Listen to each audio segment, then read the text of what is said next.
অধীনস্থ যারা আছে, আমি জোর নিয়েছি, তো তাকে 10 মিনিট আগে ছেড়ে দিলাম, যে 10 মিনিট আগে ছেড়ে দিচ্ছি, এটা আমার সময় ছিল 10 মিনিট, এই 10 মিনিট তুমি নামাজ পড়ো, তারপরে যাও।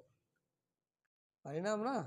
ইনশাআল্লাহ আমার কাজে বরকত দেনে ওলা তো আল্লাহ, আল্লাহই বরকত দেবেন। ও না পড়লেও আমি নাকি পেয়ে যাব।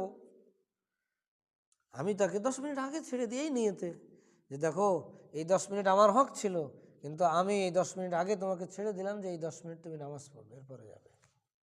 যাও মসজিদে যে নামাজ পড়ো, এরপরে যাও। অথবা 10টা টাকা বেশি দিলেন, ভাই নামাজ পড়ো। পারি না আমরা? ভ্যানে আসছি, 10 টাকা ভাড়া হয়, 5 টাকা বেশি অনেক সময় দেওয়াই লাগে না, একটু মুখে বললাম যে না ঠিক আছে তোমার দিলাম 5 টাকা বেশি, তুমি নামাজ পড়ো। নামাজটা পড়ছো কি আজকে?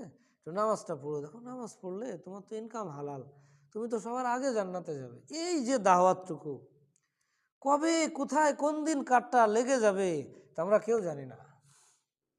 বলতে থাকি ইনশাল্লাহ একদিন কি হয়ে যাবে।